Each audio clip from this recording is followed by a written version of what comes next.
Pessoal, bem-vindos a mais um Economia em 5 Minutos, podcast do Banco BV. Essa semana comigo, Carlos Lopes. E o tema para começar o ano vai ser exatamente como é que a economia começa esse ano. É muito parecida com o que foi no ano passado, os principais temas seguem parecidos, embora alguns atenuados e outros acentuados.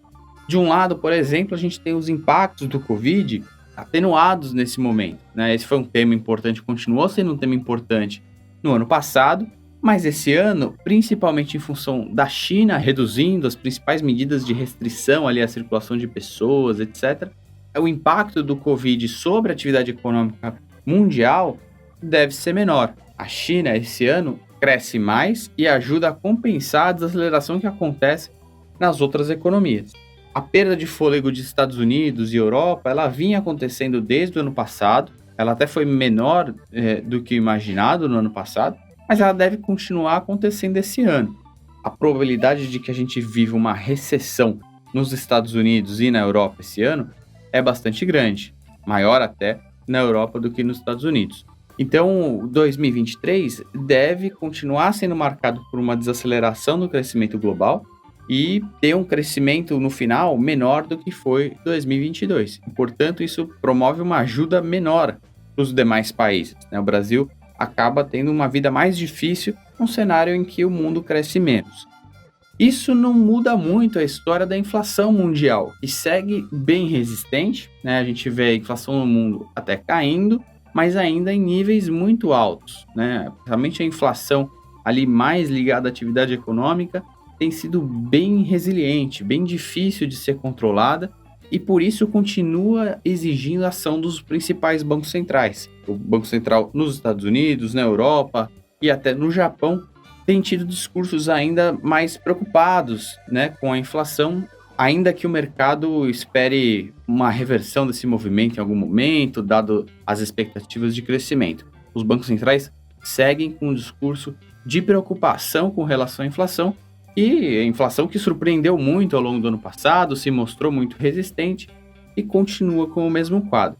Então, para resumir aqui o cenário externo, a gente mantém, como em 2022, um quadro de desaceleração do crescimento, com um nível de crescimento até pior, e com uma inflação muito elevada ou resistente, e continua obrigando os bancos centrais a retirar estímulos, a subir juros. Então, não é um quadro favorável para os países no geral.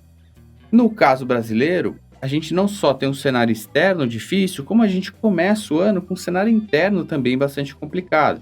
O quadro político, embora ele não tenha se estressado pouco antes da eleição e um pouco depois, a gente começa o ano com uma volatilidade bastante grande nesse sentido, né? A gente teve as invasões em Brasília e isso provocando muita incerteza sobre o cenário político.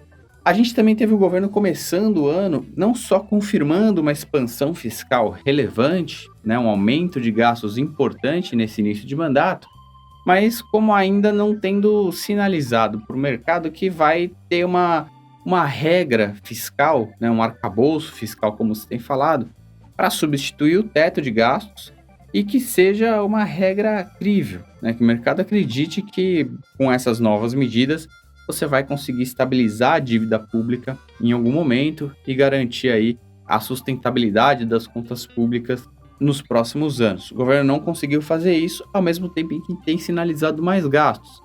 E, no meio dessa incerteza de início de ano, até sinalizou a reversão de algumas reformas, depois voltar atrás, mas todos esses sinais trouxeram bastante vol para o mercado. Então a gente começa o ano assim, um cenário externo desafiador, um cenário interno político com bastante incerteza, ainda um pouco acima da usual, dado que a gente ainda está esperando aí o anúncio dos principais planos, das principais medidas econômicas, e que, embora possa melhorar no curto prazo, após essas sinalizações, a gente não vê uma saída fácil para a questão fiscal, por exemplo. Acho que essa questão vai permear todo esse mandato, mas principalmente esse ano, vai trazer bastante preocupação no mercado, que vai olhar para essas medidas, olhar para o que o governo vai propor aí para os próximos 4 anos e provavelmente enxergar que a gente não vai ter uma estabilização da dívida tão cedo. E essas preocupações vão continuar. Tá certo? Então, obrigado por mais esse episódio. Até semana que vem. Um abraço.